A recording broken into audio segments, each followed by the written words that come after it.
Can I tell you a story? In the beginning was the Word, and the Word was with God, and the Word was God. I'm Sean Azzaro, pastor of River City Community Church, and I think everyone loves a good story. I'd like to invite you to join us as we experience the greatest story ever told. We're calling it the Jesus Story, and it is much more than a sermon series. It is a journey of discovery that could change your life and the life of someone you love forever. The Gospel of John gives an extraordinary account of Jesus' life through the eyes of his closest friend. John looks beyond what Jesus did to who he really is.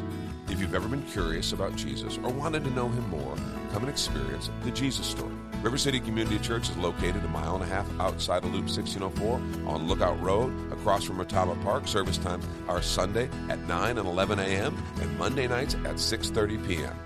River City is a church for real life, and you can find out more at reallife.org. The Jesus Story. Come and see at River City Community Church. Hey everyone, this is Pastor Sean. I want to let you know of a change in how we're going to be bringing our messages to you in the future.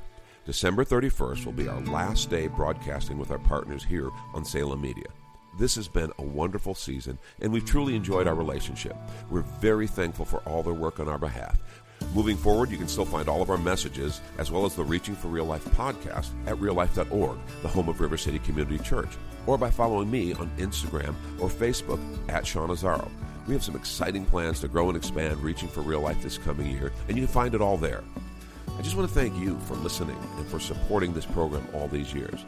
I hope we've been an encouragement to your faith, and we look forward to even more impact in the years ahead. Remember to follow me on Instagram and Facebook at Sean Azzaro, and continue to visit us at reallife.org.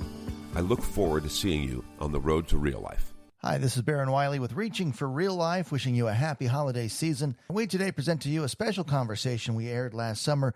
Whenever she comes on the program, we see a spike in listeners because it's always fun, it's practical, and you get to see the true foundational heart of Real Life Ministries. And of course, I'm talking about Lauri Azzaro, co-pastor with Sean at River City Community Church. Happy New Year. This is Reaching for Real Life.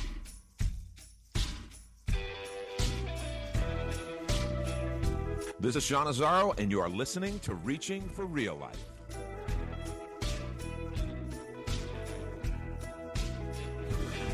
And welcome to Reaching for Real Life with Pastor Sean Azzaro, and also special guest Lauri Azzaro is in the house. We're going to talk to you later, Lauri. Don't get too excited. Okay. I can't wait. She'll get in there, Baron. Don't you worry. I believe you. No. Again, welcome to Reaching for Real Life, and Pastor Sean and Lauri experiencing real life in sunny Southern California. Sean, how are you guys feeling out there? Oh, man, Baron, it's outstanding. We come here every year because it's so cool. You know, we could literally come to a place we lived before because we get to just chill. We're not touristing. It's cool. We got the ocean here. We go down by the water. We walk. We pray. You have your morning devotions there. It's really amazing. We just chill. As you should. Hey, before we get into that, because I've got a lot to ask you about that and the experience that you're having and the refreshing, re-nourishing that you experience there, Pastor, I want to invite you to something special. Oh? You are invited to the second annual Kendall County Pastors Masters Golf Tournament. Oh my gosh, Baron, that's so exciting. Thank you. Is it 6 holes this year? Because that's what I'm good for.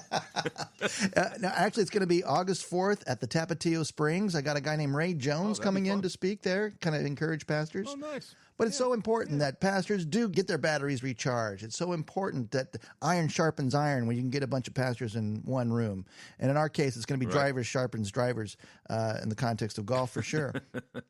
But Pastor Sean, again, it's so important that I sincerely believe that you do take this time off, that you do get to recharge your batteries because I know it is, man, burnout is a thing, and we're going to get into all this, but please introduce your lovely and beautiful wife, Lauri Azzaro. Listening audience, this is my lovely wife, Lauri, LWL, as she's been called since very early in our marriage in our youth ministry, because I would introduce her as my lovely wife, Lauri, and the kids started calling her LWL.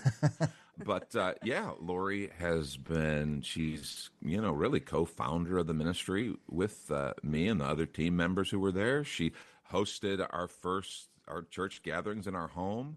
And she's done children's ministry, she's done music ministry, women's ministry. She's the unofficial coach to the pastor. Just ask her. Yeah, just tell her. There's no cards with that on it, but it seems like she just naturally fills the role. It's really nice. So anyway, Lauri, good to have you on with us. Good to be with you. Lauri, how long have you guys been married? In August, it will be 38 years. Congratulations. We have been in ministry 38 years. Yeah, Yep. Thank you. So Thank did you know what you knew what you were getting into when you signed up for this, huh? I knew what I thought I was getting into. Yes, no, I knew.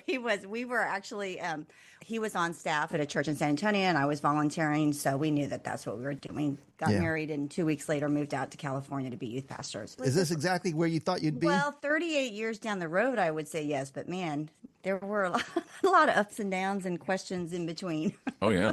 Yeah. And when she says she didn't know what she signed up for, you need to understand, she has this hat. She's literally wearing it, and people don't know me. It says, can you read it that way? Yeah. Do you want to? Sorry about my husband. Sorry about my husband. And I think when I wear it at church, everybody is going to know exactly what I'm talking about. People on the street here, they don't know me, but we're walking on the street in California, and she's wearing the hat, and they just start laughing. Yeah. Wow. I need that hat. No, there's a lot of women that want my hat, actually. Yeah, they get it. I need that. So when she says not everything she knew what she was getting into, I think that's some of it. But it's also, 38 years of ministry. We got married. I was a youth intern. Baron, you remember, you were part of that ministry at Trinity Church. Then, Lauri and I got married and went on our honeymoon and got back. 3 days later, we had to be in Southern California out here to start our ministry life together. So she knew what she was getting into. The plan was all made. Yeah. That is a jump out of the boat story for you, Lauri, right? Yeah, it was. And it was good. I mean, I grew up in a Christian home. My parents had lots of Christian friends and pastors and evangelists. I knew what ministry looked like. The challenge came in is when he took us out of the traditional type of ministry that I was raised in, that we started in, and asked us to start real life. And eventually that grew into a church. And that was a whole nother thing that neither one of us had really experienced before, because God was asking us to do something very different than what we understood ministry to look like. In fairness, I'm a little more wired that way, right? I mean, the plan is important, but just not that important. And I like spontaneity. I like different. Lauri wants to know what the plan is, right? And so when we started this ministry and God just said, follow me. And she would ask, well, what's this going to look like? I'm not sure. We're starting this ministry, and I think it's going to end up as a church plant, but we started with inner city ministry. We started with mission stuff. It was unstructured, and this team of people gather around, and we start meeting together, and we kind of realized, we're becoming that church that God put in our heart years before.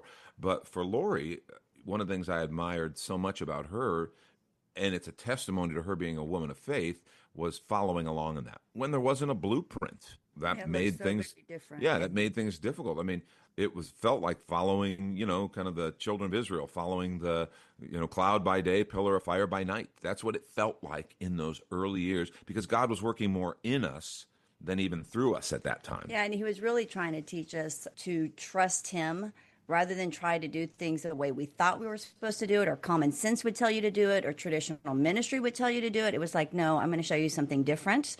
And so you're literally just doing things. Again, he can jump off a mountain and be fine. I want to know the plan, and that God didn't want to show us the plan. So it was a day by day, season by season, faith building experience. So do you feel like that was the desert experience and going to California and to get to the promised land and back in San Antonio? Or California was the beginning, but that was a little more structured. That was traditional ministry for 2.5 years. We lived here for 4 years. It was after being here 2.5 years, he had to leave his pastoral staff position, and we started Real Life Ministries. And we really didn't know what that was going to look like other than him leading worship. And when she said had to leave the ministry, it wasn't like I got fired. Scandal. It was literally a scandal.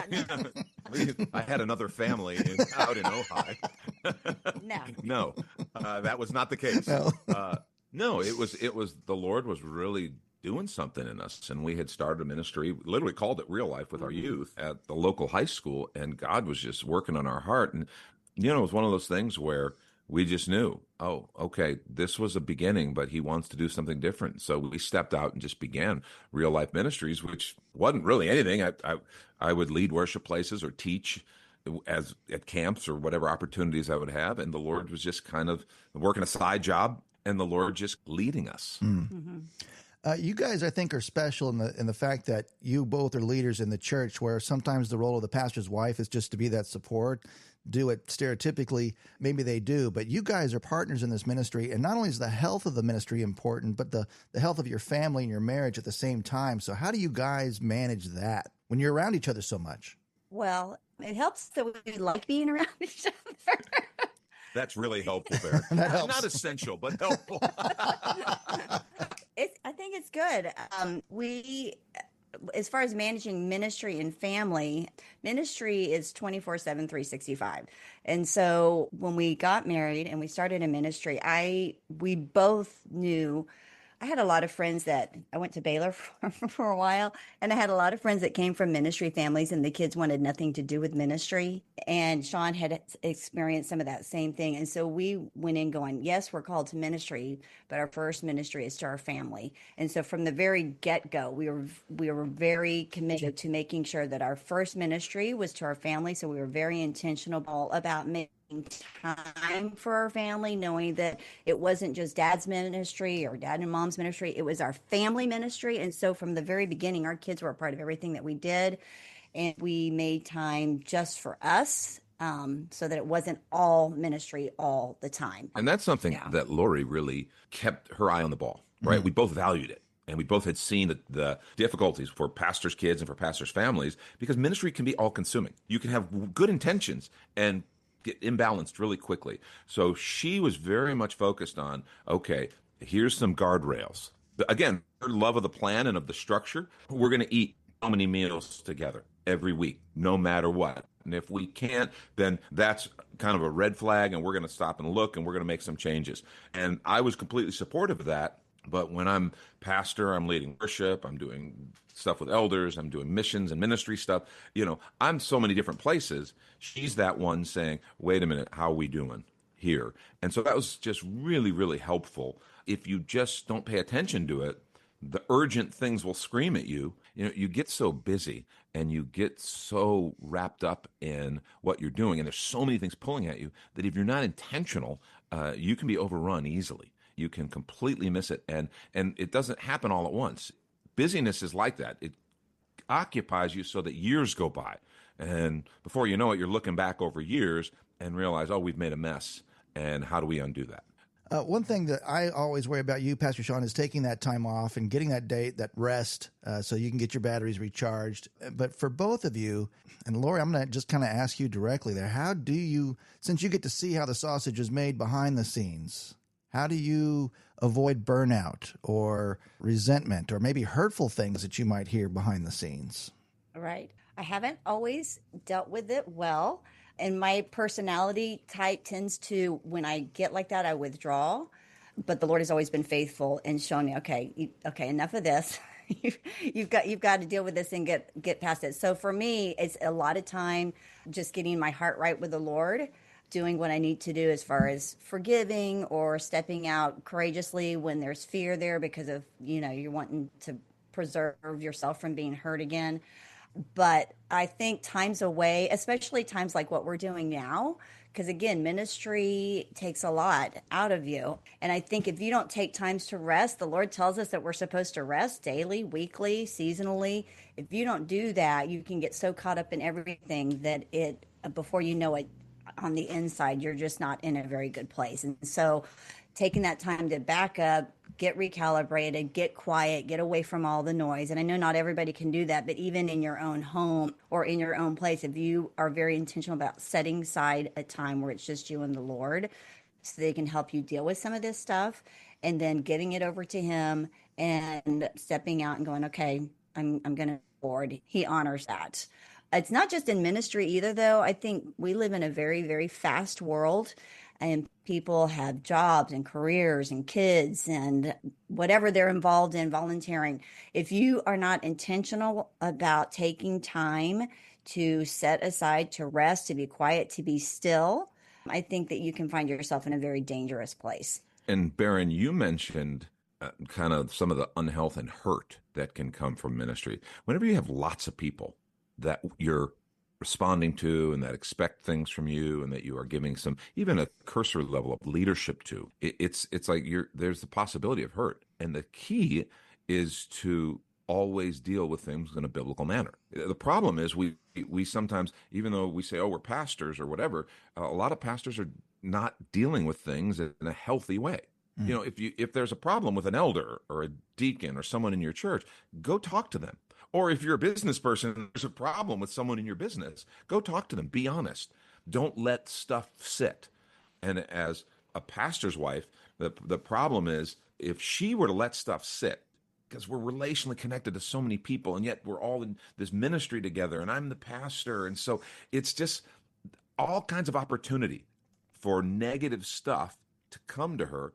And if she didn't deal with it in a healthy way, take it to the Lord. If there's something that needs to be talked to about a person, give the benefit of the doubt, give grace, all those things. Simple relational health makes a world of difference. Yep. You know, in fairness, Baron, we have a great group of elders, wives, and they're just a wonderful covering for our fellowship. So health starts at the top. You know, and we just have a great group that we're peers among with that group, and it just makes things different. I'm not a confrontational person, but one thing the Lord has told me, if there has been a person or something in particular that has hurt me, and I've prayed about it, and I haven't gotten that peace, and I feel the Lord, you know, saying, okay, you need to go talk to him. Going and talking to that person, this is how I perceive this to happen, or this is how it felt when you said that, or what, can you explain to me why you did this? Especially in the last several years, I've been more comfortable doing that. And what I thought they meant by something or what I perceived was totally wrong. And so that was, had I not gone to that person, the enemy would have used that to continue to foster this resentment and this hurt and this withdrawal, rather than confronting the person in love and finding out that's not what they meant at all, or they didn't realize they did that and apologize. So as difficult as that may be for some people, and it is for me, I think it's really important, if you've prayed about something and can't get past it, you need to go talk to that person and work it out and see what the Lord does, because it may be something that they didn't mean at all. And the enemy's just using it to try to mess you up. That's good. That's good. She says she's not confrontational, but she doesn't have any problem with me. Confrontational, honey. Just look at my hat. Exactly. Oh, that's wonderful. So now, in context of what you guys are doing today, again, you take advantage of this time together and do that. Please encourage our listeners why you should do this. Man, this time away, you know, and everybody has demands. I will say the teaching ministry, you know, we take about a month, and this time it's actually a few more weeks, out of the pulpit. I'm not preaching, just to get away it's part vacation, but it's a lot of study, just study break, just reading, praying, a time of not having that pressure and being able just to breathe and pray and listen in a quiet place without having to respond to so many things. When you're the lead in a church or ministry, I think in a business, you have to plan those times where you're not dealing with the day-to-day fires, because your job is to look ahead. And that's hard to do sometimes when you're on the ground in the midst of the stuff. So to pull away a little bit and look ahead. And that's really what this time is for me, for us to just rest, get quiet. We've told you before, we rent this little garage apartment 2 blocks off the beach. And so a lot of our time is just walking and talking, and it's just nice to be able to process without having immediate demands. Our team is excellent, and they're very good at they'll only bring something to us if it's urgent that we have to weigh in on, you know, but they're great. I agree with everything he says, but I also think getting that time away, stepping back, it helps you see from a perspective where you're not right in the middle of everything. When you're right in the middle of it, you can't necessarily see it very clearly. You have to get back, take some space. And so definitely with ministry, also for couples, for a marriage, we just have each other now. When we're at home, you've got the house and the kids and the job and the friends and the parents and the family and all that. And so those are all wonderful blessings that our life is full because of them. But it doesn't leave sometimes a lot of space just for you as a couple. Yeah. And so I think it's real important we have time just for us. And that's why even, you know, now we can take several weeks, but we couldn't years ago. So we would do date nights or we would do a date lunch just so that we have time just where we can focus on us without the distractions. Because again, you can get lost in that if you're not intentional with that. Now, Pastor Lauri, may I ask you to either give advice to your younger self as a new pastor's wife, or to, again, a young woman, a young couple that are going into ministry for the first time? What do you want to share from your heart? I would say to trust God fully. Again, I grew up in a Christian home and I knew the Lord, but because of my personality, I like to know what the plan is. I like to know A plus B is always going to equal C. And when you're in ministry or when you serve the Lord, read the Bible. He doesn't work like that. He works very differently. He stretches your faith, and he is trustworthy. He is faithful. So don't be afraid of the unknown. Trust the Lord, and don't be afraid to do the hard things. Don't fight it so much, because I think early on I fought it a lot because I didn't understand it. And I would say, just God is faithful. He loves you and he has good plans for you. So trust him. Pastor Sean, I'll ask you the same question, though, when it comes to, again, that young couple, that young pastoral couple. My advice would be similar. Trust the Lord, understand he's the one who's going to do it. That's the most important thing. But I would also say chill. We start out so serious and so sincere, and man, we know, we've studied, we've prepared, and now we're going to go change the world. And there's a whole lot of things that we just need to remember that it's God who's going to do the work. Paul said it so beautifully. He says, one plants, one harvest, but it's God who brings the increase. And let me say that again. Mm-hmm.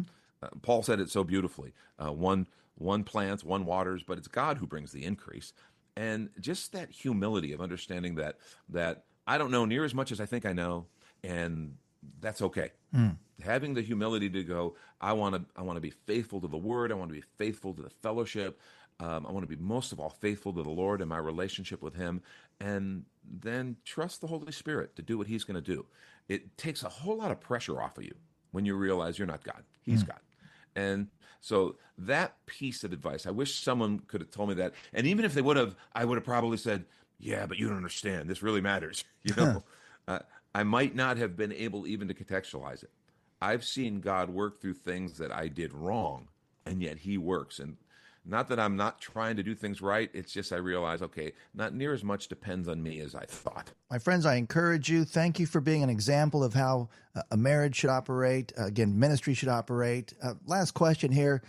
Bring joy to the equation here. What is the joy that you get from this ministry, the joy that you get from your marriage together in doing this?